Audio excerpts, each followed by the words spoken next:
Welcome back to Between You and Me. And today's episode is a lot different than anything else that we've put out before. Merry Christmas, one. But some of you may know that a while ago I lost my mom, who raised me as a single parent, and that has just made holidays a lot different for me. And I just felt it so strongly on my heart that now with this awesome platform and this podcast that I'm meant to use it to give voice to people who are struggling in a different way this holiday season. And there's so much to rejoice over and be grateful for. But today we're just going to talk about grief. And I have some amazing women who have so graciously and bravely consented and said yes to coming on my podcast. So I have Karis, Gabby, and Lisa who are here, and we're just going to really talk story about what this has been for us, and we've each experienced grief in different ways. We actually went through all of the tissue before we even started filming. So this is a safe place, and there are resources for you if you're experiencing loss, even if you haven't. I feel like this is just something I don't see a lot. I don't see people talk about a lot. And I'm grateful to be here with you ladies. Hi. Hi, Star. Oh my gosh. Love you. Love you guys so much. How's this been this year? I don't know. Lisa? I was telling them I'm going to be so awkward. I have no idea. I've never sat down to really talk about grief. It's like something I think all of us maybe have talked about when the moment arises, but to sit down and really say, okay, talk about the hardest thing that ever happened to you. That's bonkers, but here we are. It's important. And this year, I was telling you ladies earlier, it's been a little different for me. I was so busy all the other years since my mom died, and this is one that's slower and more gets revealed, and the grief journey is a little deeper this time around for me. But I don't know. I think you hit something just really right there when you said the journey, and grief is a journey. And my husband went to heaven in May 2020, and since then it's just been a journey in life, and just learning to just breathe and take steps one step at a time, and just allow really God's grace to cover me. But it's a journey, and there's no right or wrong way. You have your way in your journey. And I'm so thankful that I've had a tribe surround me, from my church to my family to really close friends, and even people who I never met, and just come around and support, love, pray me through, pray my family through to this point in life. And so holidays or special moments are always a little a little tougher. But over the years in my journey, it's gotten it's the healing that happens. And so I'm super thankful to be here, continuing to breathe. And I just felt God's peace and grace over my life right now. And especially as I sit here with all of you, it's just knowing that we're not alone. No matter what anybody's going through, we're just not alone. And so it's just reaching out, like how you reached out to come here today. It's just reaching out to other people. It's what happened to me. And that's why I said yes to you, so that I could share that and encourage that you're not alone in your journey. Yeah. I still sometimes feel I don't know, I don't want to take up space with my grief. I feel like sometimes it's easy to talk about, sometimes it's hard to talk about. I know each of us are believers and love the Lord, but I'm wondering, when everything went down in the different times where you had to kind of step into grief or experience it, did you still feel God so strongly? That was so not my story. I was so angry for so long. Yeah, I remember when I lost my dad in 2021, And up until that point, I had lost my grandmother and my Uncle Bobby, who was like my second dad, to cancer. And I didn't realize the story I was telling myself was like, this is so hard for me and my family, but I'm learning from it. It's like almost like, oh, I'm okay. I'm learning from it. I think I'm getting to know grief and everything. And then exactly 2 weeks after I get engaged to my now husband, on December 4th, my dad goes for a run, gets hit. I was on the mainland at the time. I fly immediately home. And anything I had learned about grief up until that point, it was almost disappeared because nothing could have truly prepared me for the sudden loss. I think it was actually Auntie Kathy who told my mom, like, it's the suddenlies that hurt the most. And I remember being at my dad's bedside after they had pronounced that he was dead. And I remember crying and just saying, it wasn't supposed to be this way. And I'm born and raised in the church. My dad was a pastor. And I remember you couldn't get me to read my Bible or listen to a worship song for like the first 3 weeks after my dad passed, because I was so angry. And in grief, anger is, a secondary emotion. And primarily you're just sad that things aren't the way that they are.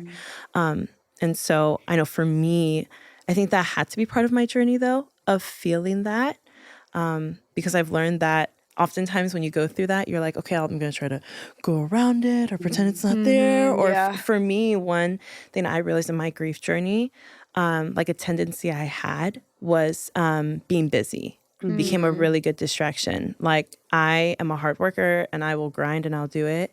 And I realized in this journey, it made me realize that the invitation of grief is to slow down. And slow down is scary because you finally have to confront the things you don't want to confront.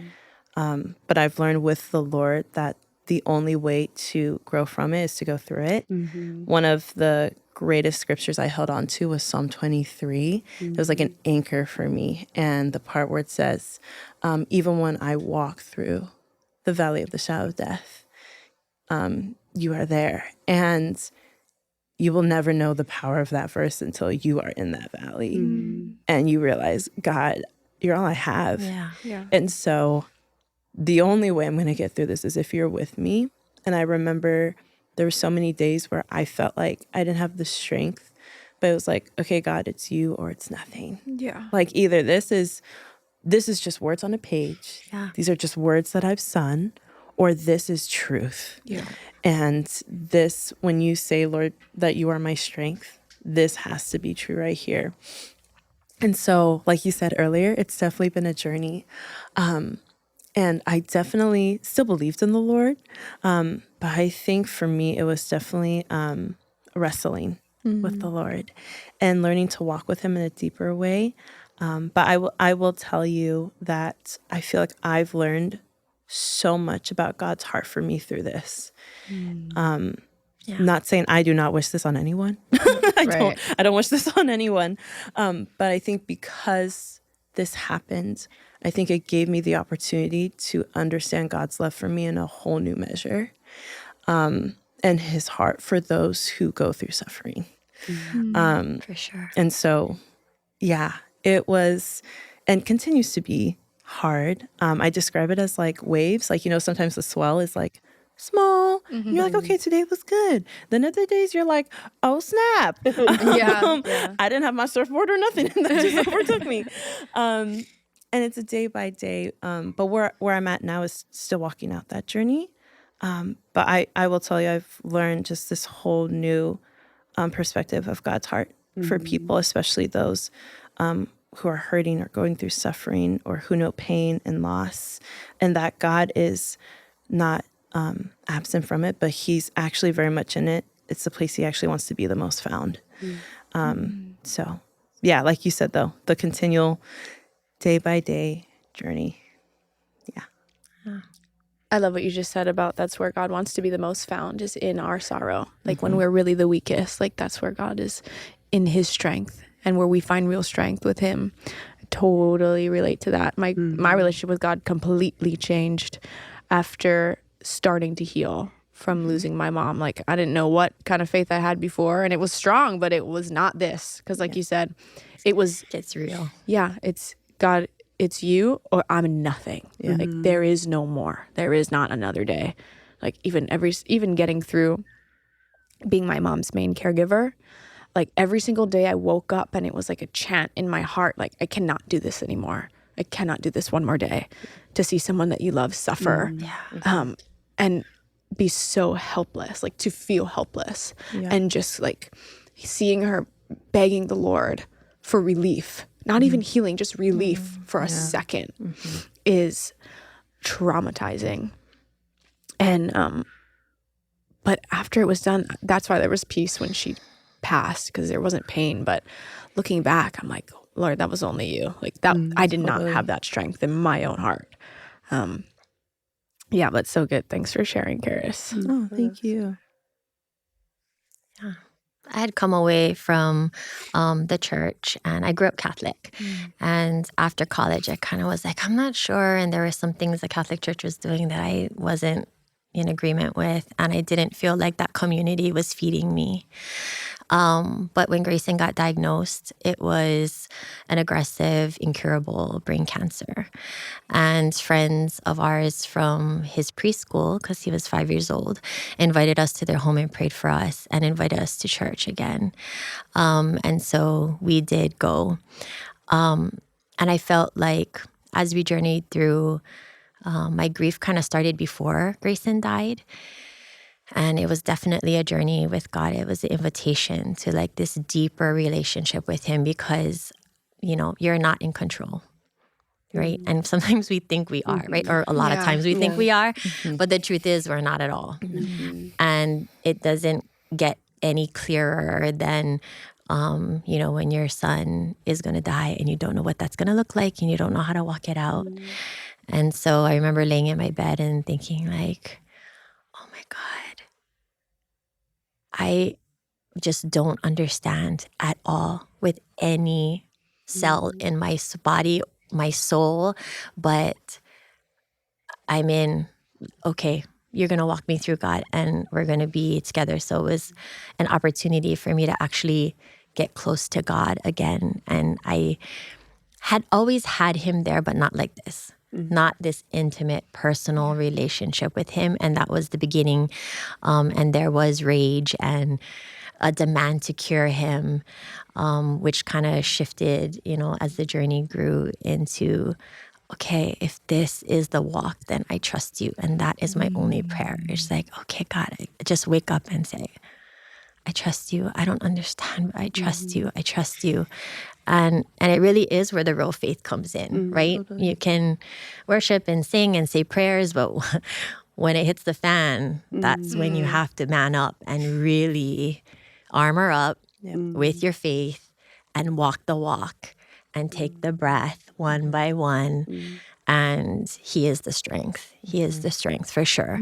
And so I think that Grayson, even though he was 5, he was so wise and really so connected to God in like a pure way that he helped me understand, like, Mom, I'm connected to this like beautiful unconditional love, and so are you. And that means that he and I will never be separated because we're still connected in that way. And yeah, it's beautiful and it's cruel and it's hard, but I think life is like this entire spectrum of being able to show up for all of it. And maybe if grief has its gift, it's that, to be able to show up for all of it. Wow. Did you have other kids when Grayson passed? So my daughter Olivia was 2. She turned 3 the same month that Grayson died. And then the same year that Grayson died, I had a baby. Her name is Charlotte. She's now 8 years old. So January 22nd, 2025 will be 9 years since Grayson died. And so we went through grief with Olivia for what she could understand at 3 years old. And then she re-grieved his death as she understood the permanency and the concept of death more. And Charlie, our youngest, grieves not knowing him, not having a relationship, not being a part of that time with him alive. And even now, like my mom was sharing, did you read Charlie's essay? She was writing about, like, if you could have lunch with anyone, who would you have it with? And she wrote that she would like to have lunch with her brother Grayson. And they would go to their favorite CPK and what they ate and have a kid's Sunday. And it was really sweet. But it's like she grieves not being a part of our grief. And that's so different. And you don't understand the layers of family. And then like my husband and I both grieving our son, but then like being married and then also trying to support one another with an empty tank, and our kids and showing up and being a mom and having a newborn. And, it's just a lot of layers and everyone has a unique journey. So it's been a journey. I'm so curious. And Lisa, I feel like you can speak to this too, like losing a partner and losing a child. Like, how do you continue to show up? Like, now you're a part of a pillar for a family. Like, for me, I'm just me, but like, how do you continue to show up for your kids, even though yours were adults, right? But like newborns and to be in a marriage, like, because the spectrum of grief is like so many ridiculous emotions of irrational anger and disappointment. And like, how do relationships, so intimate of relationships, how do they survive your experience with it? Yeah. For sure, my kids were the reason why I pulled out of the depression. They were my why of what, my youngest was still in high school at the time. And then I had one grandson who was 1 year old. And so they were my why to just pull out of it. And I just would say to myself, once I could think a little bit more again, because I had to pull out of that deep depression, it was just their faces just constantly coming and rubbing my hair and, just like giving me kisses and just like that. And it was during COVID. So it's a really interesting time that, remember we couldn't do anything. We were at home all the time. And we couldn't have people over, but we had a lot of people that came over. But it was just a crazy time in itself during COVID. So in the quiet craziness, God met me right where I was at. And it was really my kids that just pulled me. They were the reason why to get up and to choose to breathe one more day. Because you go through that feeling, why I went through it, where I just didn't want to breathe anymore. I just thought it would just be easier and just, kind of just slip out of it. And so, it was just really them, my reasons why. And why I continue to keep stepping and keep breathing. And my verse, my core anchor verse is Proverbs 3, 5, and 6 is just continue to trust him and he will lead my steps. And through all the uncertainties, I just chose one more day to trust, one more day till I'm here right now.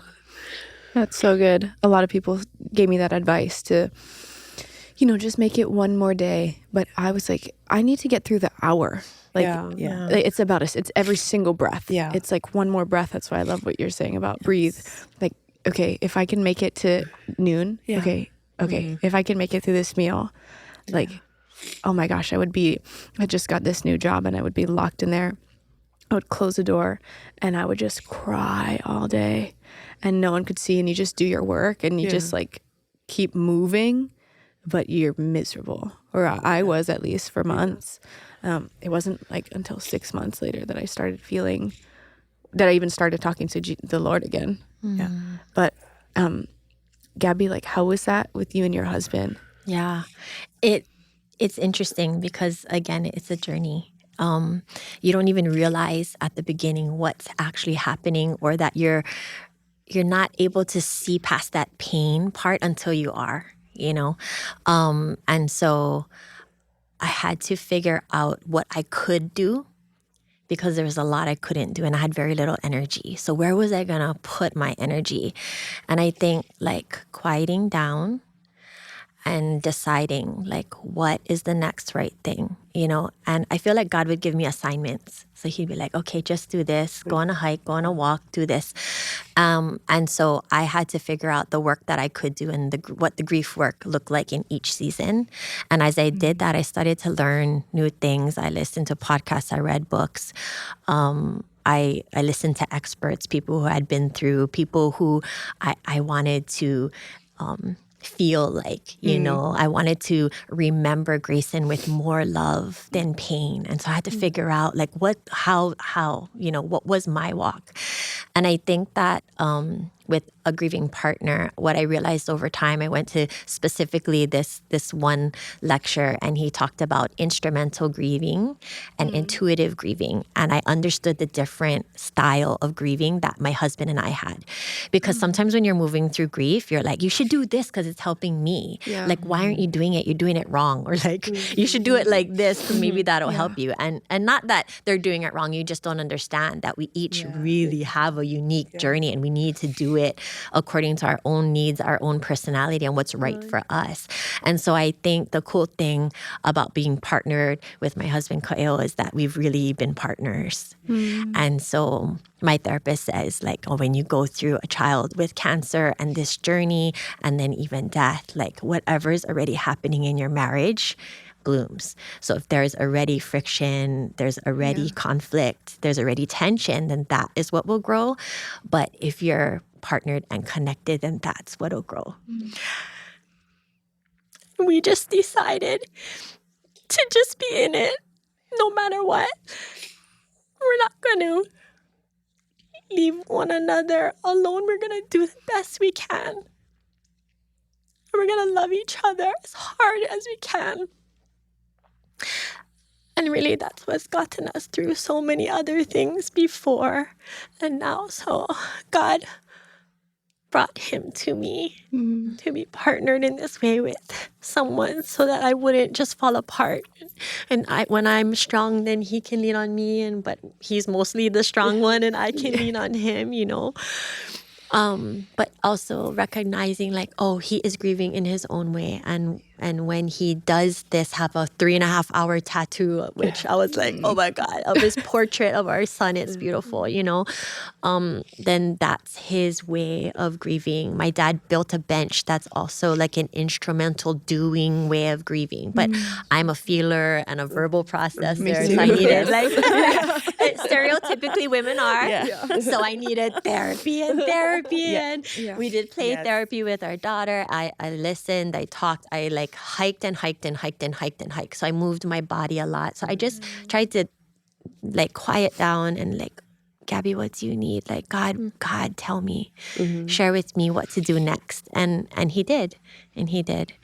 And so that's how, you know, we developed such a connected personal relationship. I learned how to hear God's voice.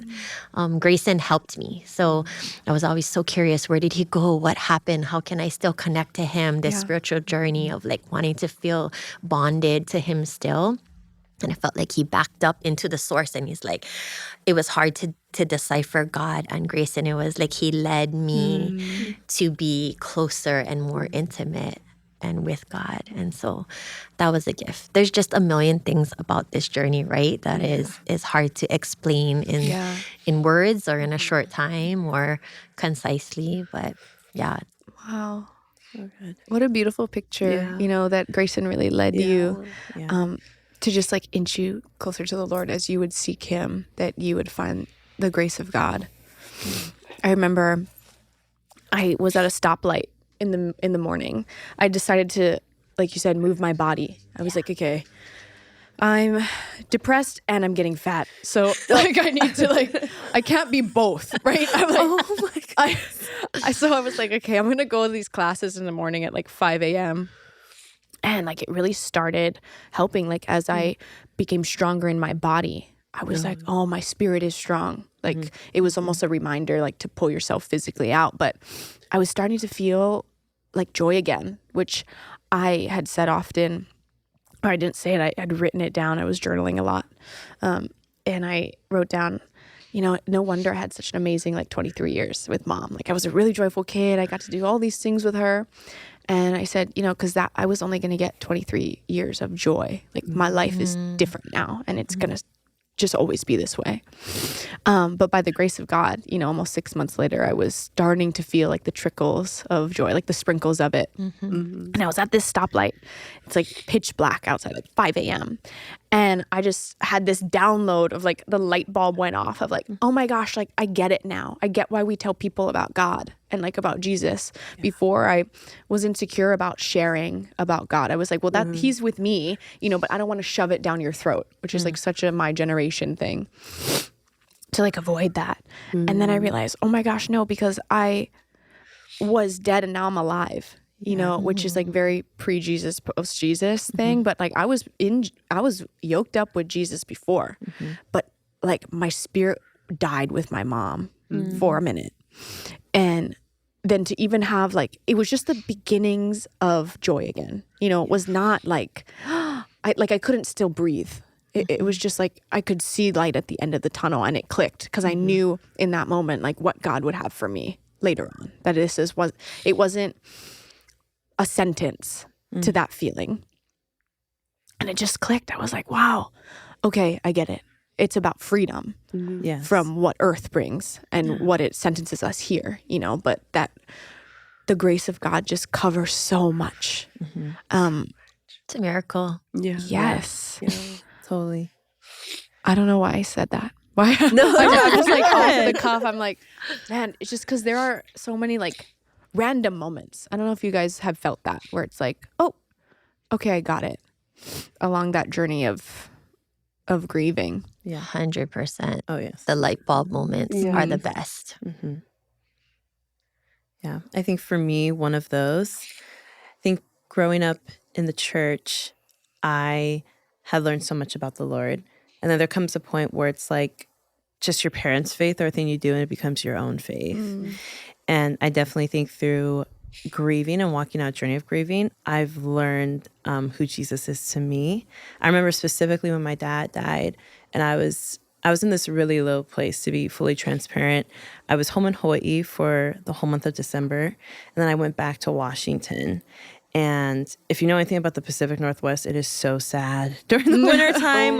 There's no sun, there's nothing. And so, and I prayed about it, and I feel like the Lord asked me to still be at the church I was at where I was working. And so I had like a little bit of like a month-ish break, and then jumped back into a bunch of different stuff. And I remember it got to a point, it was January and then it was February, where my mental health just took a really dark turn.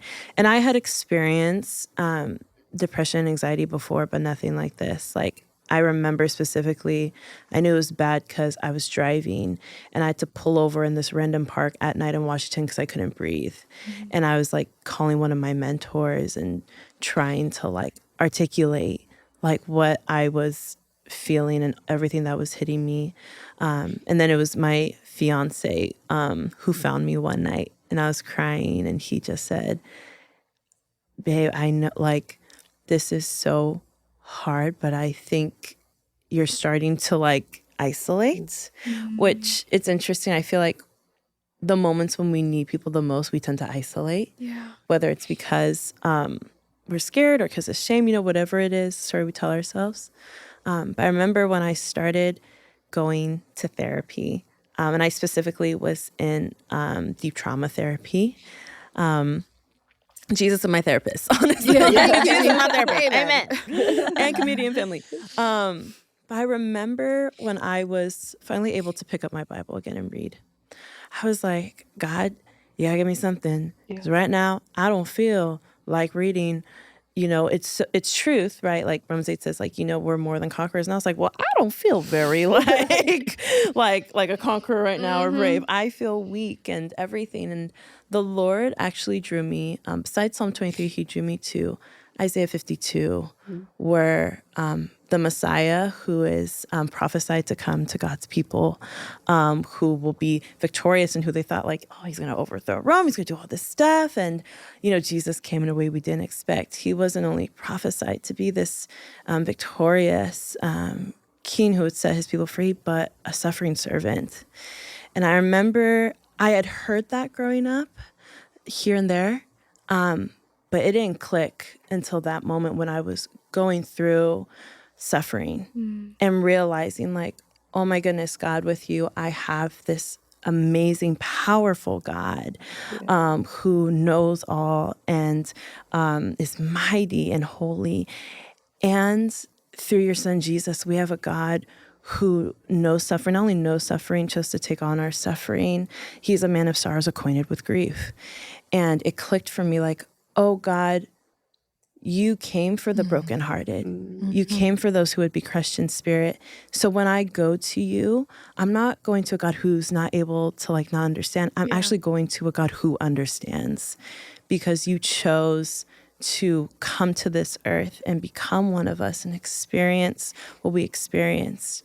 And that was something that clicked for me as I started reading my Bible again and as I started studying scriptures, but specifically the scriptures that I never paid attention to before, of who Jesus is, of Psalms, of lament, of people who were able to be real and cry before the Lord and yet still anchor their hope in God. And then realizing like, oh, we have a whole book called Lamentations. Like, it just hit me. It just, again, growing up in the church and hearing all these scriptures and realizing like, oh man, we don't talk enough about these ones though. Like these ones where it's so evident of who Jesus came for, and not only came for, but like took on their suffering. So when we're in relationship with him, he can say like, oh, I not only love you, I understand. And so for me, I remember studying scripture and it just clicking. And that's when it, for me, started to become more real God's love for me. Like, wow, God, you love me so much that like you became one of us to understand us, to truly, that we can go before the throne of grace because we have a high priest who's able to empathize with our weakness. It says in Hebrews, like all these scriptures before that, I was like, that's nice. Like, you go through pain and stuff that you realize, oh, that's why you did this, Jesus. That's why you came and you chose to die for us and walk this example out. So when we're walking with you, we're walking with someone who knows how to get us through. So, Beautiful. Yeah, so Thank you, true. Pastor Karis. Yeah. Oh gosh, dropping it down. The word. I have a sermon up in here. I know. I love it. Let me get my journal. No, it's all a journey. And I feel like I'm still learning. Like those are stuff I learn. I feel like I'm continuing to learn. And there's still hard days though, where it still is like, oh, but God, why did this still happen? You know? But I feel like instead of at first thinking like, oh, I have to clean myself up before I go to God, like it became so real to me going through suffering pain. God was like, no, you don't. That's why I'm here. Yeah. I came for you. Yeah. So you don't have to clean up before you come to me. You come to me and you experience my love. And then I can walk you through so that in time you can experience joy, a renewed sense of hope, even purpose. I feel like, and so, there's still days where I'm like, God, I will never understand on the side of heaven why he chose to take my dad when he did. And I would give anything to have my dad with me here right now. But even when I didn't have all the answers, I think what he caused me to realize was the gift of his presence and his heart for his kids. And so that's what I've held on to and do my best to come back to when those big waves of grief come. Yeah. And what a beautiful foundation to build your life on, right? His love and his encouragement and the way that he sees you. And then an encouragement for us to try to see others that same way and to hold them, to companion them, and why community can feel so powerful, especially when you come with the heart of Jesus. Totally. And I think that that is so powerful. And you said everything so beautifully. There's so many gems about that realness. And it's kind of like until you experience grief, until that like deep pain happens to you, you can't imagine, you know? And I think that's why there's so many people who say things that they don't understand are painful and hurtful. And they're repeating things that are commonly said. And you know, we just know that they're doing the best they can, right? And showing up. But yeah, it's beautiful that Jesus and God can be that when no one else can really, right? It's supernatural. It's not of this world, right? And that light bulb is like the greatest aha of life, I think, right? And it can encourage us. You mentioned purpose too, to find then how do we become love and his love and a vessel of his love in the world. And how do we continue to spread that, you know, more than the pain and the sorrow, because that's what everyone thinks about in grief, not the full spectrum of what it can offer and the gifts of grief. I mean, even to be able to say that is hard for so many, right? But to trust that you can lay it down somewhere in a safe space, and really, he's the only safe space to lay that down and be that vulnerable and that raw and that open. So what a beautiful thing to know and to share. I had to really learn that being vulnerable and authentic with where you're at, even when it's really hard, is something that encourages other people.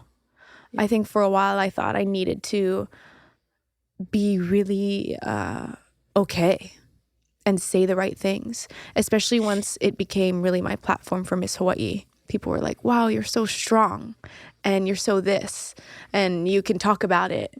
But that's not like the bar. You know, like that's not where I always am.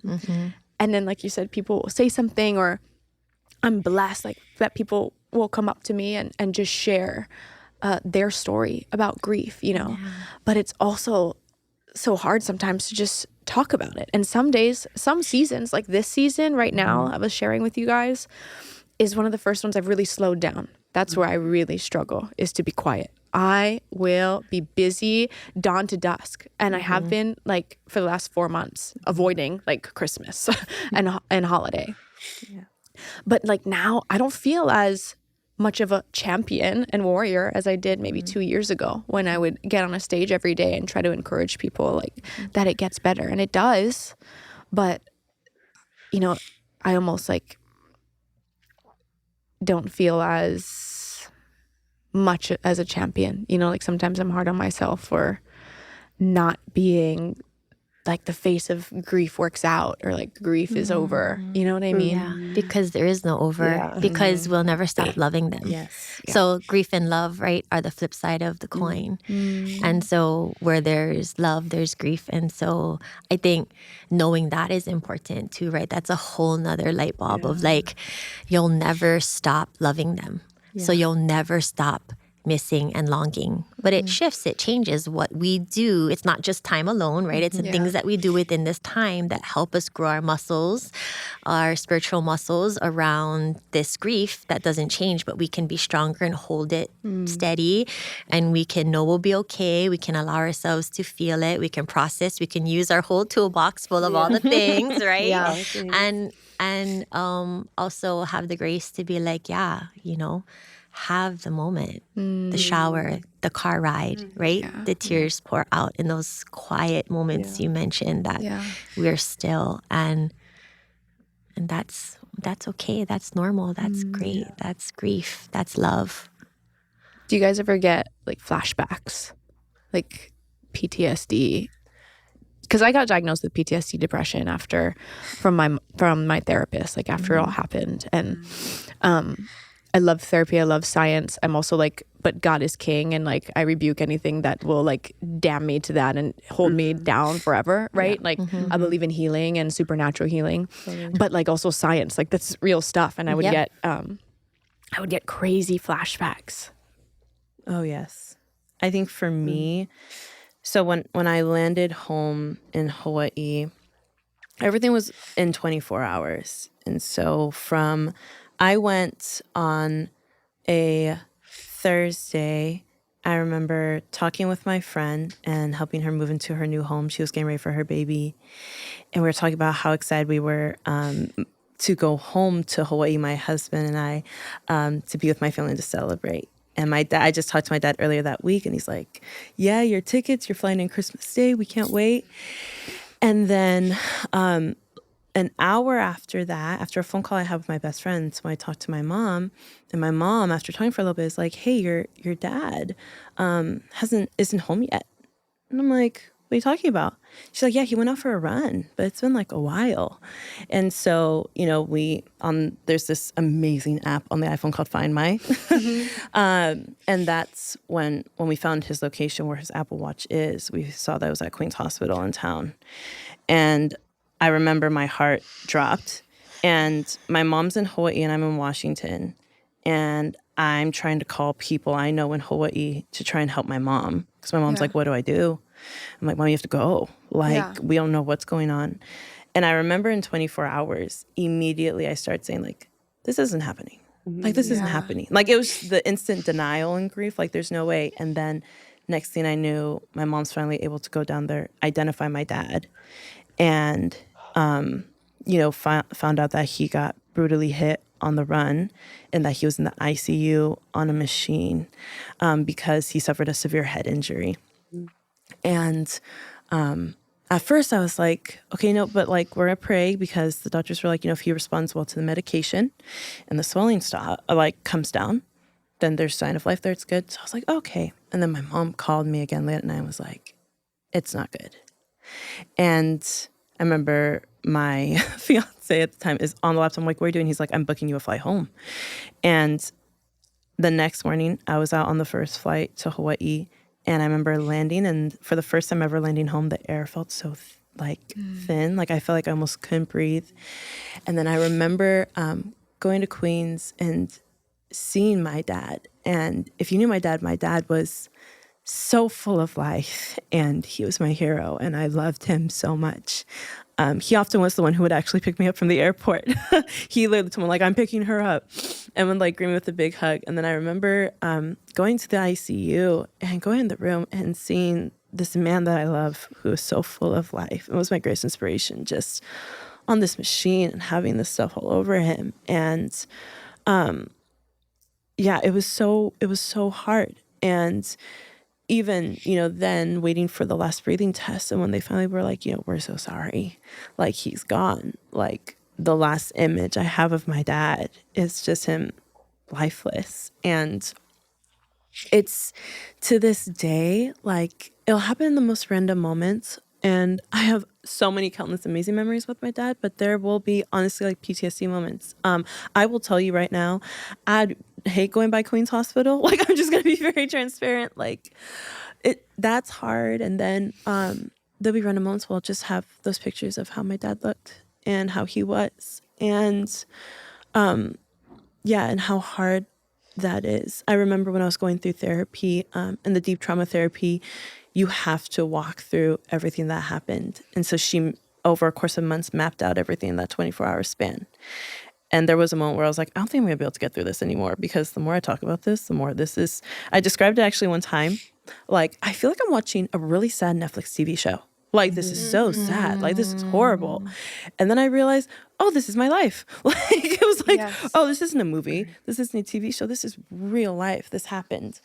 And so definitely, there's definitely been moments of just when those flashbacks happen. And just remembering those deep traumatic moments. And it's still hard. Like, when they come up, I'm not like, oh, it's like, oh, like I hate thinking about it. Because with all the people we love, right, we want to remember them leaving in their most like the best way they could. And for my dad, it was so sudden. And it was like, this isn't my dad. Like, this isn't my dad. And so, it was definitely hard going through the trauma therapy and walking through that. And then even still, like, it happens a lot actually driving. I don't know if you guys feel like driving, all of a sudden, it's like all the things that are kind of like on autopilot in the back of your brain, like come to the driver's seat and you're like, I wanted you to stay in the passenger seat, actually. But yeah, I definitely feel like in driving or some moments when like, it's random when I'm driving or when I'm cleaning, I'll just have flashbacks. And I in the beginning, it was really hard. Like it was to the point where I was like, oh no, I can't do this. But I have had to learn to allow myself to feel that sadness when it comes up. Because I've learned the more I stuff it down, it's going to come back in force. And so when those flashbacks come up and I do not like them, I allow myself to feel it, to breathe, and to remember that moment. And not to like hold that as a picture of my dad forever, but just remember like, oh my gosh, like, wow, I can't believe that happened. And allow myself to feel that and then take those breaths. And then after that, usually when that happens, I allow myself to feel that. I try to then think of a memory I have of my dad where I love of him. Like I'll allow myself to feel that and then I'll remember how he was the party in life on a dance floor. And then remember like, oh man, I hate that's how he went. I would have never imagined in a million years that's how he would have gone. But in that same moment, I'm like, okay, even though that memory came up, like, let me think of who my dad really was, though, and who he was when he was so full of life and how he brought people together. But it's hard. But I think for me, it's harder when I try to push it down or act like, oh no, that's not real. No. Like I've had to learn to be like, no, it was. And it's hard. You're not alone in this, though. Yeah. And the Lord can still meet you here, or even be reminded from community of like, I see you. I think one of the greatest gifts this journey has taught me is allowing myself to be seen, because I think I want to hide sometimes. For sure. I think especially what you said, Sarah, with a platform like yours, you almost feel like you have to be strong in some moments, but there's few people in my life who have taught me the gift of being seen, and being able to have that has allowed me to get through those moments so much better, of allowing myself to be seen, and when those moments come up, remembering them and allowing myself to feel those emotions, and in the same time balance though, and remembering the incredible person who my dad was. But yes, it happens. And it actually happened because it was recently the 3rd anniversary of my dad's passing. It happened recently. And so, yeah, there's never an end time to grief, unfortunately. I think we wish there was a timestamp, but like you said, I think I love how you said, like, we learn to befriend it. Like, it becomes part of our lives. Yeah. And we know we miss and grieve so much because we loved so much. And so, yeah, I think that's the hard part about this journey, though, is you learn a lot, but then you have to relive some traumatic moments. But yeah, over time, as you give yourself space to feel it, and then I think finding those outlets, whether it's like hiking or breathing, whatever that is, allowing yourself to, my therapist called it like ground yourself, like feel it and then ground yourself, like get out of your head and in your body. Yeah. Because it's your body telling you like, hey, you need this release, actually. So when I was really going through it, even now, I had read about getting into your body and out of your head. And I would like be sobbing and I would get up and I would put music on and I would like dance around like a crazy person. Like I'm sobbing, but I'm dancing, and it would just like help me feel my body. Yeah. I have a thing about Queens too. I really do not like it there because that's where my mom would do her chemo, and we were there every week, every 3 days. Like it would be really bad and we'd have to go back in. And one time I was driving to pick up somebody from the airport. It was late at night, and I realized I hadn't driven past Queens yet. And I'm just driving and get off a Vineyard, and I just take that left. Which, why did I even do that? I was going to the airport. Like, it didn't make any sense. I was just like, oh, shoot. And I drive past, and I look to the left, and I look forward, and then I can't see. Like, my vision went black, and it was, like, the first real, not even vision, but like I just saw like real flashbacks. Like I was in the hallway, and then I was in her room, and then I was seeing her cry, and it was like so surreal. I didn't realize I was still driving. I went through a red light. Somebody almost T-boned me, And I was like, I had to pull over and just like, I was sobbing, but I was scared and I was nervous. And that's when I think I finally gave validity to this whole like PTSD part that my therapist was talking about. Or I was like, yeah, it's like traumatic. Like this kind of stuff is traumatic. But I kind of didn't want to claim onto like post-traumatic stress. I thought that's like for people that go to war. That's like for soldiers. Like there's no way like that this could cause something like that. But you said something so good, and I started thinking about that. So now I forget. All of your nuggets were so good. Yes. I was like, oh my gosh, Karis. Yeah, I'm losing my mind. When you said allowing yourself to feel every emotion, just allowing, and that's what I feel like in the journey is I've been for part of it. I didn't want to be happy because I thought if I was happy, then I would be happy without him. And so just in the journey though, I just really realized just allow myself to feel the pain, feel the sadness, or if I was happy, feel that happy. If I was joyful, feel it, and allow myself to feel it. I feel like it's allowed me to heal in the journey.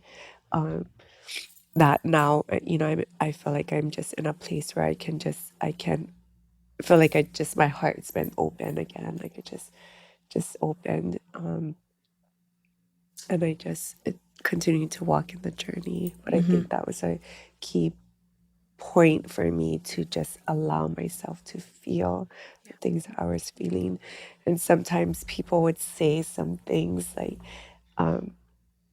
that they just didn't mean it. But, and they think sometimes people that might have not felt that deep pain would think that it would expire. Like, oh, it's been 2 years. Oh, it's been 3 years. And it's just like, I still feel it. Oh, I still totally. feel it. Yeah. So being okay with not being okay, and then just continue to walk in my journey of my healing, and with my kids and the community that surrounds me, till I can just keep breathing. Just keep. Yeah. I think sometimes we think like if we try to prevent ourselves from feeling it, it's going to make us feel better or to be better. But the funny part is when I started really feeling it and allowing and processing and pulling up these moments, like when your child has cancer and you witness so much suffering and they're so little, it's really hard. And when you talked about companioning your mom and it feeling so hopeless and helpless, like I can relate to that 100%. But when I really started to go there, I was kind of surprised that it was making me feel better. Like it actually helped. Like to go there opened up a whole another level of joy that I didn't know I wasn't feeling or that I could. And even before Grayson died, I think I was like numbing myself and avoiding pain so much. I didn't realize I was like in this monotone, space. And then when he died and I felt that deep guttural pain, it actually expanded my joy. And I was like, oh my God, I wasn't feeling all of this because I was avoiding and numbing, right? In grief recovery, we call it short-term energy relieving behaviors, right? So people can relate to this, watching Netflix for hours, or like you mentioned, drinking. I do that. Like I do that. anything, like all the things, right? I mean, it's a very human experience, and I think society normalizes these things, so we don't think it's we're like, come on, let's go have a drink, right? It's like, oh yeah, and it's community, but like it doesn't actually address the deeper level that needs to be processed and felt. So It's so crazy to think about, and so true when you bring it up that there's like this monotone space that like you're not feeling the deep sorrow, but you're also not letting yourself feel the joy. But when you go really deep, like, oh yeah, like the joy is really accessible again in new ways. But that's so traumatizing. This whole conversation, I keep thinking of, I'm totally going to bawl my eyes out again. But I just feel like it keeps coming up and I'm like supposed to share it. I keep thinking about the last time that I like hugged my mom. And I've honestly never, I think about it time to time, but I think I just realized now that was the last time. but she was in a coma. She was sometimes responsive when you'd move her. And she was at home. And I just wanted to like be with my mom and hug her. And, you know, I had like picked her up just to kind of like hold her one more time. And she made this like sound. And I'll never forget it, like to the day that I die. Just like, it was just like this like kind of grunting sound, but I knew that she knew it was me. And I don't know, I just realized like, I think of that from time to time, and yes, it was the last time, but I had a million other hugs before that, you know. And Karis, what you're talking about, replacing those memories, like, but that is not the only one. It may be the hardest one, and at the bottom of this valley we're talking about, but there's 1,000 that are at the top of joy, you know. When she hugged me when I graduated from college, when she hugged me when I graduated from high school, like when she hugged me when like this boy I like rejected me, you know, like all of like the maternal things where you're just like, she was mom for so long. Like I needed that reminder today, even that like to not fixate on the really hard ones, you know, because it becomes so easy, but then you don't want to remember them only in that way. My mom actually refused people to visit her because she didn't want anyone to remember her how she was. And chemo is chemo. Yeah. Right? Like, you don't look the same. It's rough. Yeah. So she was like, no, you remember me the way she texts people. You remember me when I was with my lipstick, like having a good time. Like, you remember that version of me with my concealer. She was a makeup artist, so she'd be like, don't leave the house without concealer. Like, she was like, Star, come back. Like, you don't walk out like that. You know, so she was so like, no, you remember me with my Claire de Beau concealer on, and like, just live, girl. Live for me. She'd be like, drink for me, have a cocktail. She exclusively would drink Hennessy Cognac and Chardonnay. That was like her 2 drinks. I'm like, who are you? But she's so crazy.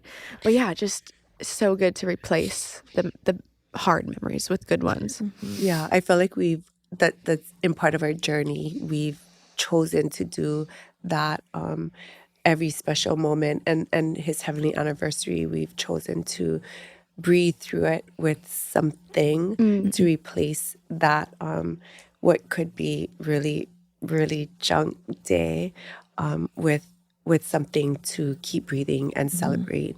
And so we did our first concert because my husband is a musician. And so we did just things that helped us keep breathing. But that was in our journey, that was one huge thing that we do to this day. Special, his birthday and his heavenly anniversary for sure is we do something special. Whatever that is. Yeah. And we do it as a family, and it's a way to just honor and then celebrate and just shift that narrative of what could be a really junk day to a really good day. As a family. That has really been huge for us in our journey of strengthening and healing and being a light to show that God has truly healed and restored and strengthened us through almost took us out. Yeah. So I'm super, that's just one thing I share that we have chosen to shift and recreate memories for us to keep moving. My mom was such a control freak that when she was like gonna pass, she knew. She sat my auntie down and goes, this is how I want my funeral to be. To the T, okay? The food, I love the it. drinks, everything. I was like, Mom, like, can you give it a rest? Like, girl, you're going down. Like, just rest now. No, she was like, this is what it's gonna be. And she grew up going to the Elks Club, like I feel like a lot of local families do. She said, I want it on the top deck at sunset where you can see. I want you to paddle out over there, put my ashes over there. And so we did that, you know, but she decided to give her body to science. Like, so the medical school, she donated her body, and we got her ashes like maybe 6 to 8 months later. So we had her celebration of life on the year anniversary that she passed. And we went and tossed her ashes out by, out by Kaimana Beach by... Yeah. What did I just Yeah. say? Elks Elks Club. I was Club. like, what is that place called? Yeah, sorry.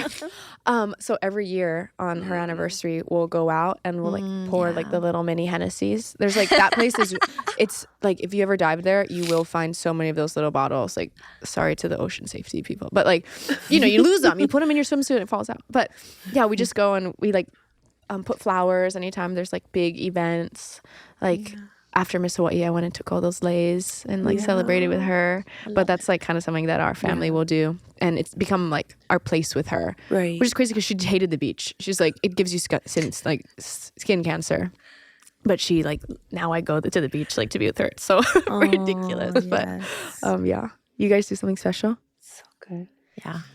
This rituals. year, this year was the first time my family decorated for Christmas since my dad passed. Because my dad loved Christmas, and he was the one who would kick off the Christmas decorating in our house with bringing out all the Christmas decorations and getting the tree, and then putting on Kirk Franklin, the family Christmas album. That was like his album. I grew up as a little girl. It would like crack him up, but I would try to do all the ad libs that all the aunties do and stuff. And this was actually my first, because I was living on the mainland for a bit. It was my first Christmas home since everything happened, and I was feeling it so much more. Just I think being back on island and seeing my dad everywhere and who he is. And I remember when we were nearing the anniversary, we're like, well, what are we gonna do? You know?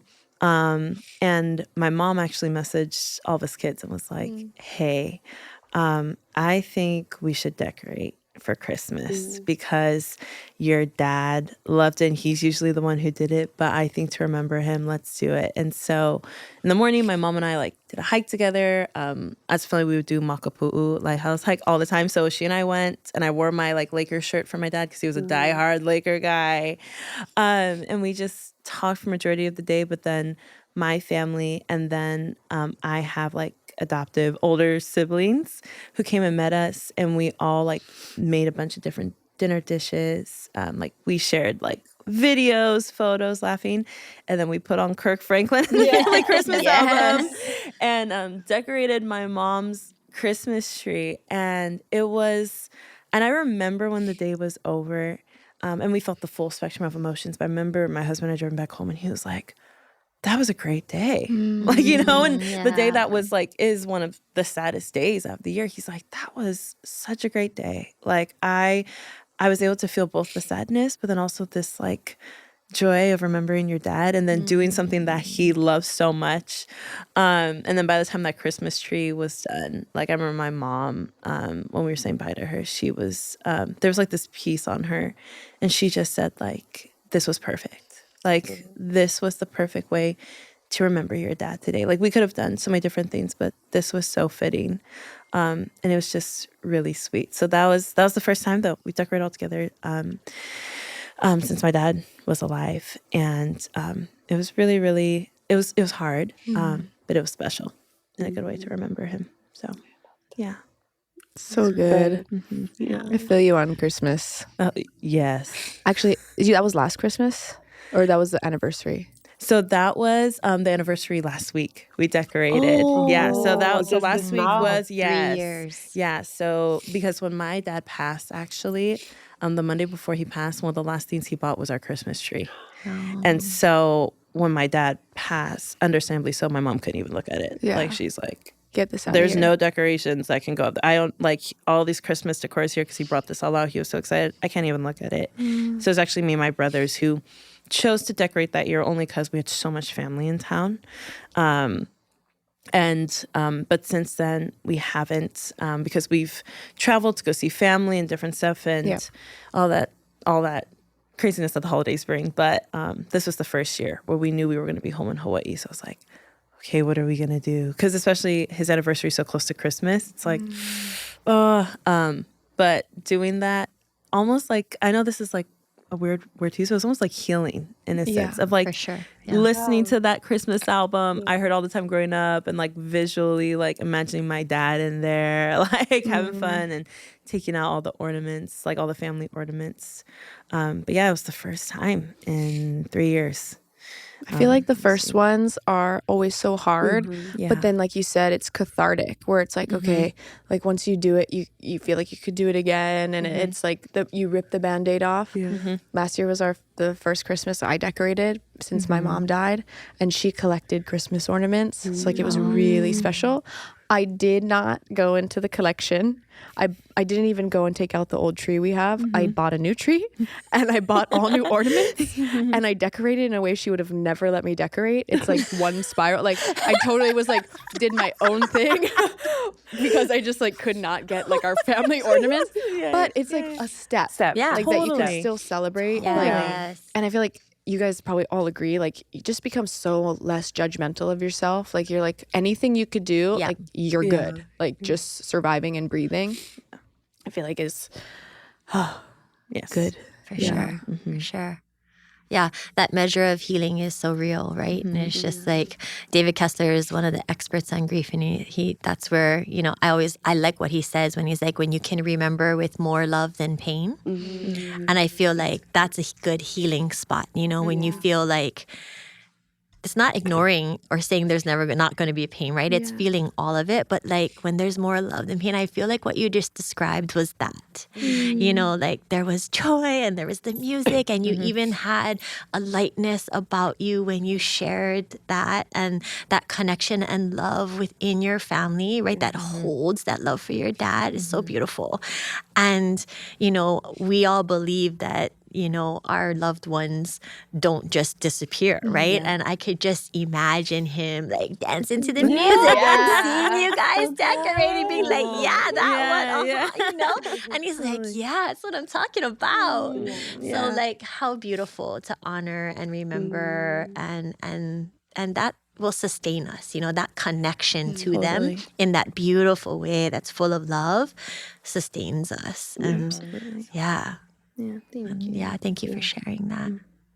Do you guys have any like anything special that you guys have started to really remember Grayson? Yeah. So Grayson died in 2016, and what we discovered was that losing a child was different in some ways, you know, or maybe a lot of ways than other losses, and that there weren't any specific resources that there were some limited, I should say, that, you know, held and supported people who've lost a child. And so we founded Let Grace In. So grace in and let grace in, right? That unmerited love of God, let that in. And so let grace in, bring you into community and hold you. We do monthly events and we do hope retreats. And so we believe in the holistic approach so that you're more than, right, just your emotions or your body and your spirit. We're everything, all those parts. And grief affects all of those parts of us. So we have holistic programs that invite families in to try on little ways to heal, to remember, to decrease anxiety, to kind of come out of that, you know, central nervous system, fight, flight, freeze space, you know, turning on the parasympathetic nervous system, engaging in movement. We've talked about a lot of these healing things. You talk about journaling a lot. There's a lot of, you know, evidence-based, research-oriented things, but we also do cultural activities. So grounding in Hawaii, in nature, in cultural Hawaiian practices, and just our own experience, what helped us through and of course, building that community. So that has been pretty amazing because the families that we support, the children who get a space to meet other bereaved siblings, it's really amazing. It's been very meaningful, purposeful, honoring, and a privilege to companion and witness others, you know. Grief needs to be witnessed. You talked about being seen, you know, so it gives a space. And, you know, over time, we see people shift and heal, have a measure of comfort, get to really cry and be real with their feelings. And it's been an honor to spread Grayson's love that way too, you know? Yeah, he's still alive. We get to talk about him all the time. That's so beautiful. I find that once you, like, I feel called to share what I have, whether it's my grief or my joy or whatever it is. And then I've like weaved it into my Miss Hawaii and the podcast like this. But sometimes I find that it's hard. Like it's not always like which I've talked about. Mm-hmm. Has it been hard to find, to like create, let grace in? But then, now 9 years later, 8 years later, you continuing to do it. I mean, you do such good work in the community providing space, but does that ever get really hard? Yeah, it's everything, and grief comes when it wants. So even it's going to be 9 years this season. This holiday is harder. Grayson would be a teenager now. He was 5 years old when he died, and so different. And I find myself really grieving like all the things I'm missing. It's hard to see other kids his age, so those things are always hard. It's been mostly beautiful, but always holding space. You have to do so much self-care because you're holding the stories of others, you're witnessing, you're in that all the time. And that compassion fatigue or burnout is only just starting to hit me in this season. So it's been about 6 years. And our therapist shared in school, they tell therapists it's about 5 years till burnout. And then a lot of therapists have turnover. And I'm like, wow, that's fascinating. That really hit home for me. And then I recently read that burnout is also not getting your own emotional needs met. And so I went through lots of therapy, but then my therapist moved, and then these sessions expired, and then I haven't been in therapy for myself for years now. And so I just was telling my mom and sister at lunch today, like, it's time for me to find a therapist. But you know how sad it is that there aren't a lot of therapists, and to find one that you connect with, that you feel safe with, that you feel... and also I'm like, I have to start all over again, because originally when Grayson got diagnosed, I asked for a therapist at the hospital. And so she was there at diagnosis. And so when, he was going into hospice and he was dying, and even after in my grief, she had walked with me through everything. So there wasn't, any explaining, and she had just witnessed so much already. So I feel like that's kind of hard too. And that, am I going to find somebody that I really connect and trust with? But so just a lot of self-care, learning to develop healthier boundaries, and say, no, that's hard for me because I just want to help everyone and be there for everyone. And, it's real. I think the hardest part, in full transparency, about having a nonprofit is, there's people. Yeah. And no matter where you go in any job, it's the same, right? In anything. And I didn't really realize this at first because it was so blissful. But there's been a lot of opportunity for growing and learning. I've never been a leader of an organization like this, and I didn't really understand the gravity of what that entails, and managing and wearing so many hats. And we just have all volunteers, so I'm the only one at La Grayson that's holding all the things. And so that's a lot too. So that part of it. And thank God I have Ko'el to do the business side. So he has a for-profit business. So he understands and knows all the back of the house things. Otherwise, I would be completely lost and we would never have done any of this. So like I mentioned, partnership, he does that. And that's, what he's really good at. And so there's a lot of things that come with it, but it's both. Yeah, thank you for sharing. One of my final questions, we've talked about feeling the feelings, going into the deep valley to reach the peaks of joy. And we try to do it in the healthiest way, God-honoring way, just trying to survive, right? But what about, I just feel like there are people but they want to break. They want it to stop. What has self-care looked like for you guys in these different seasons of grief? Because not every moment is a dig deep down, journaling, crying moment. Sometimes you want to feel regular and have a boba and, have a normal morning. And like you said, Gabby, that lack of self-care is what pushes you into burnout. And I feel like you can even find grieving burnout where it's your entire world, right? Yeah. So just wondering, like, what are some things that you guys have done to really, I don't know, champion yourself, like get yourself through, love on yourself? Yeah. Learn to say no. Oh man, you mentioned that, like, you want to say yes, you want to help. I think especially learning the boundaries is huge. Because again, I can work and I can do it. And I currently work in full-time ministry. And so besides learning to hold space for my own emotions, it's holding space for other people's emotions and their stories. And you could be going and then say yes to so many different things. But I've learned to say no, and thankfully through mentors and wise counsel who, and therapists who were able to see me and recognize that, like, hey, this is a tendency for you. And part of it is like, you have this heart to care, which is awesome.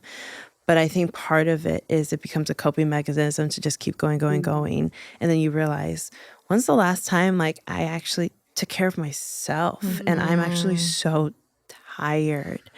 And learning to say no for me has been learning that, like, when to shut my iPad, honestly, like when to turn it off. Like, I have learned, like, at night, learning, like, hey, you put on, it's called downtime on your phone. And what it does is it actually shuts off all your apps at a certain time if you want. And so the only thing that's open, like, past 9:30 for me is, like, call or text. But everything else is turned off. And I feel like even that is a little bit of self-care for me, because I find yourself scrolling or just, on your phone and stuff, and actually allowing my body to get the rest that it needs was huge for my physical health. And then, asking myself when opportunities come up and when things happen. It's been learning to, like, discern, okay, is the urgent versus what's most important. Yeah. Because everything can feel urgent, but what's most important? And it was hard for me. I'm not gonna lie, because there's almost this, like, I feel selfish. Like, it was like, and that's literally what the started telling myself, like, Karis, how could you? Like, there's people and stuff. And I remember a mentor straight up looked at me and she said, what's wrong with being selfish from time to time? Like, she just was like, and what? And I was like, oh, and she didn't mean it in like a prideful way, but she said, if you don't do that, then you are going to continually do this at the expense of yourself. And you can only give as much you allow yourself to be poured into. So having, like, Saturdays be Sabbath and days off. For me, my husband and I were trying to be better at going to the beach, because we realized, like, when we actually make time, dedicate time to go to the beach and just be in the water, there's something so healing in that. For me, it's something I have to get back into. But I used to paint a lot with the Lord. I love painting. And recently, as I've been learning new ways in this season of caring for myself, my husband's like, why don't you paint again? And I was like, yeah, why don't I do that? Like, I should do that, as another way of just processing. But again, all in all, is learning to say no. One of my favorite authors, who actually, I read her book. It's called It's Not Supposed to Be This Way by Lisa Turkers, and it helped me a lot through my grief journey. She also wrote a book called The Best Yes, and that she said saying no can lead to your best yes. Because we're so used to saying yes to so many things. But when we learn the power of saying no, it actually saves our yeses, so they have more value when we do say yes, and they're true to what we value and what's most important in that time. And so, taking time for yourself, for me, going outside, I'm not gonna lie, I'm a big, like, beauty gal, so sometimes I'm like, I need a manicure and pedicure. Like, I need to do that. Yes. Or, like, I will be like, you know what, I need to treat myself. And so there has been days where I'm just like, you know what, I'm gonna, okay, what's, like, the budget? And then I'm gonna go to Sephora, I'm gonna go to these certain stores, and actually allow myself to care for myself in this way, right? In measure. So those are a few things. But I think the biggest thing has been learning to say no, which has been hard, but I've actually learned when I've done it, there's this new sense of freedom. I actually feel when I've done it, like, this new sense of release. And it's allowed me to not only care for myself, but I think especially care for the things that matter the most in the long run. Yeah. So, So good. I love everything that you said. I've learned that I need to have some kind of spiritual routine because I'm not a normally very organized person. I'm very like free spirited. Anyone who Yeah, knows yeah. me is like, okay, you know. But like my most recent prayer has been a centering prayer that I learned. It's like an ancient technique from one of my friends, Unho, who shared. And so when I get up in the morning, I try to just silently and quietly be with God. And it's not a prayer and it's not words. It's just offering his presence to be in my presence. And for me to quiet down enough to just be with him for a moment, you know, and also just saying like, okay, God, what are we doing today? Because make it known to me so I can show up in the way that you need me to be a vessel. And then I go to yoga. So drop off the kids at school, and that is my very first favorite thing to do in the morning. So I'm a yogi. I work at Core Power Yoga as well. So I get there in the morning, have my breathing and moving, and I feel so much better for the day ahead. And recently I've been reminded by Grace, and whole nother story, but I need to play more. And so I love to remember that childlike quality within me that used to be so much more vibrant before I tried to get so responsible and do so many grown-up things, right? It's just like, so I think my favorite part is like not having to like make time to do something for that kind of self-care, but just to like blast our favorite music in the car. And me and the girls are like dancing and having a dance party on the way to school. And my oldest Olivia, she's like, these people must think we're crazy. I'm like, yeah, we are. So when you mentioned dance parties, so I'm like, oh yeah, that's such a great, you know, soul moving moment, right? But yeah, moving my body has always been helpful, right? Because I think it like produces endorphins, you know, when you're like working out, and then like there's emotional somatic movement, right? So we're shedding emotion. I remember Grayson died, and like that week I was like in the gym doing kickboxing and just crying in the back of the room and just punching my grief and being like, you're not gonna have me. I refuse to let you have me. And I have done so many like hard workouts and fought for myself, my children, my husband, our families. And a lot of time when I need that motivation, right, it's just like, oh, I'm just going to punch it out or work it out or get it, you know, out in that way. But yeah, moving my body, hiking was a huge part of the first year of my grief journey. And I did it with close friends. I had a hiking group at work, and we would walk and talk, and it was like the best therapy.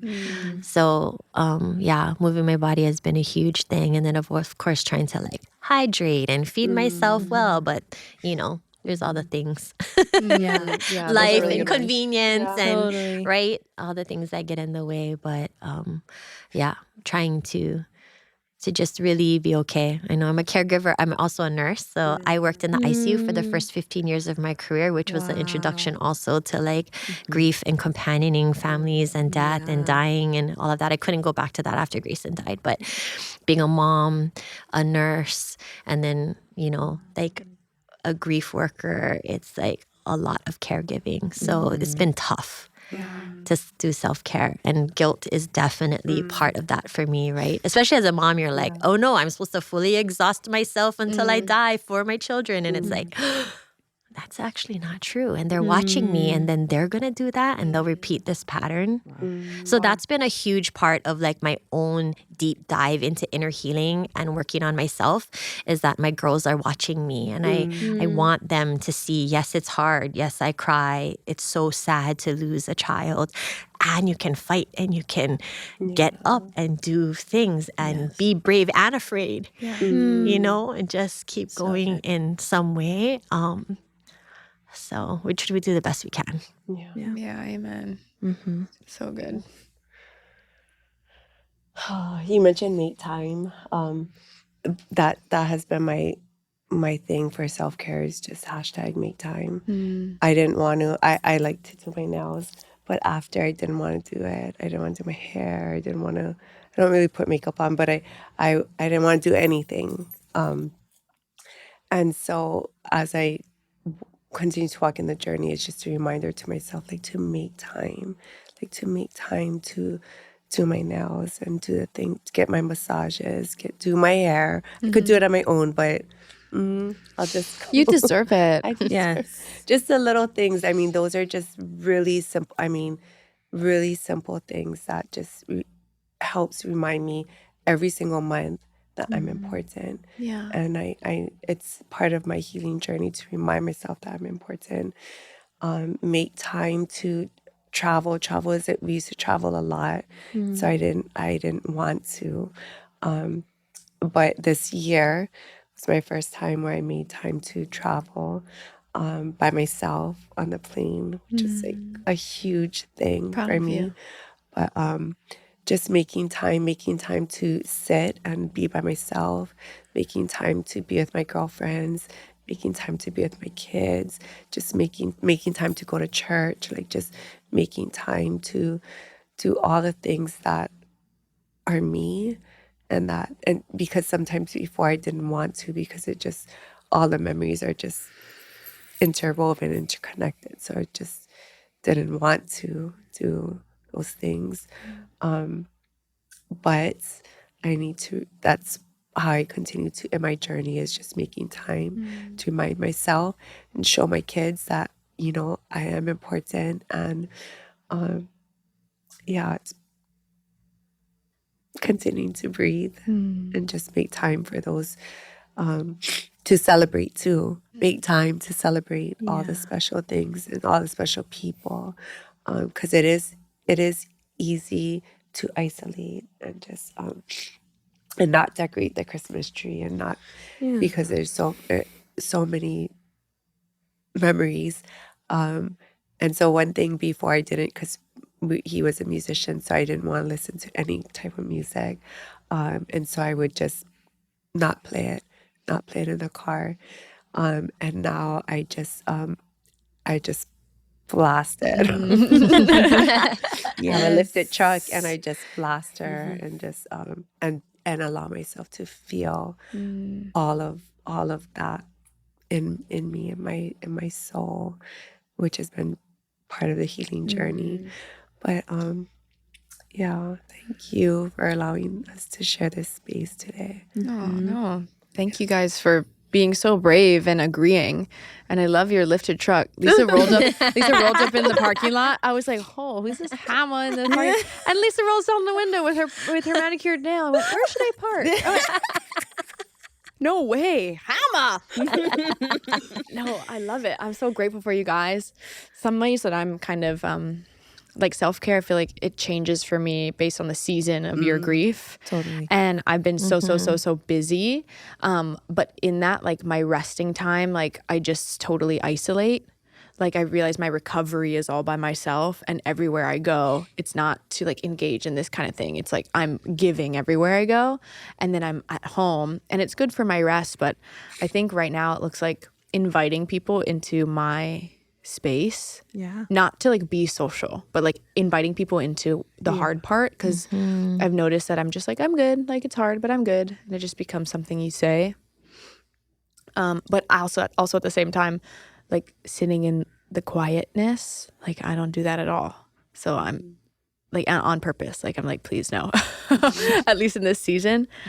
But a surprising one has been to like clean the house. Yes. Because I will live in squalor. I will, my clothes, right now, currently, my entire closet is on the ground. And I'm talking messy. I'm not talking full dirty. She's a little dirty today. Like, not me, sorry, the ground, right? But like, I would just leave it because I'm doing go. And I realized like, I often feel alone. Like so much of my identity was with my mom, and like I didn't have my own room till I was like 22. Like we shared a room my entire life, and then I went to college, and so like now I live in the room that was ours. It's like more of like a bigger space, but I when that's clean and all my clothes are put away and I wake up, I feel like supported. Like very often I'll think of, okay, like how can I if I have downtime, like how can I support Busy Star? you know, almost like I'm my own partner. My mom would always say, like, we're partners. Like, you're a pillar. I'm a pillar. Because, like, it was just her and I. So, like, I think there was more responsibility than, like, on a regular, like, typical, like, 2.5 kids, family, mom and dad kind of situation. Yeah. But so, like, when I find time to clean, I wake up and I'm like, oh, thank you, Not Miss Busy Star, for supporting me. One day my husband will clean, but no. Yeah, cook and clean. Thanks, honey. Yeah. No, but it's kind of what I do. But I'm just grateful to each and every one of you for being crazy enough to come on here. And like when I said, hey, want to talk about like the hardest thing ever that's happened to you? I'm just grateful. And I think each of you are so brave in the way that you are championing our community, if I said that word right, and for Let Grace In.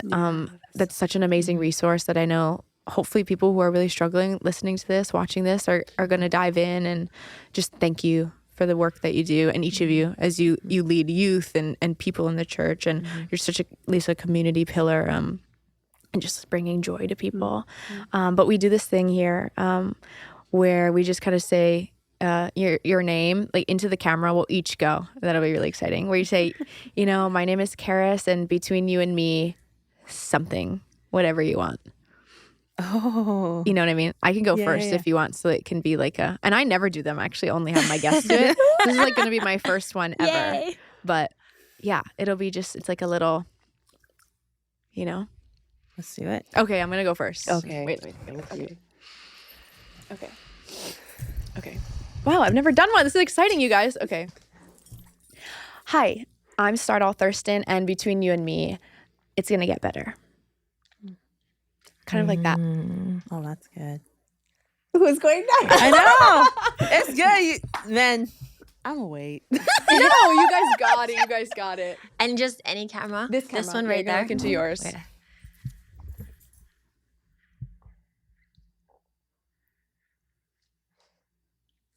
Hi, my name is Gabby Govea, and between you and me, don't be afraid to befriend your grief. That's mic drop right there. That was killer. That was, yeah. Right. I love it. Wait, and there's never been like It so many sounded people like that have to do it. my No, voice it was was- good. No, it was good. It was really I don't good. want to go. I'm like, she said it. It sounds great. No, that was fabulous. Okay, you guys junk in a poll. Who's next? Oh gosh. No. I know. Trying to think. Take your time. Just what Yeah. feel like your heart where it feels. Right.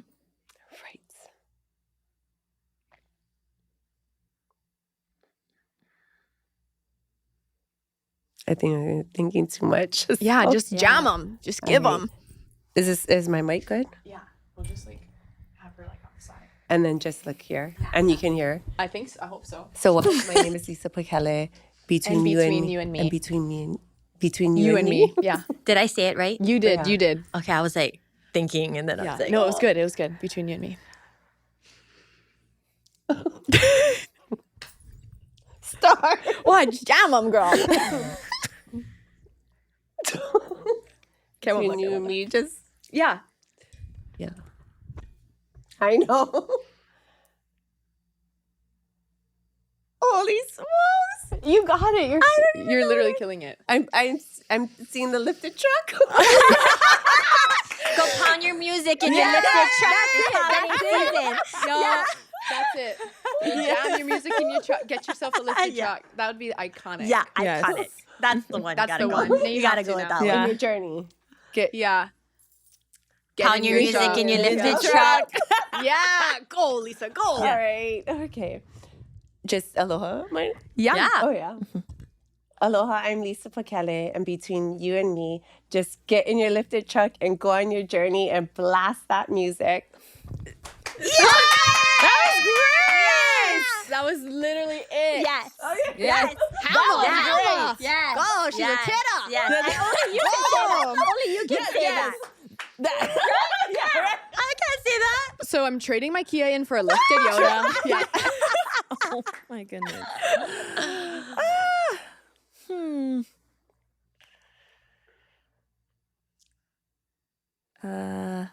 Okay, I'll keep it simple.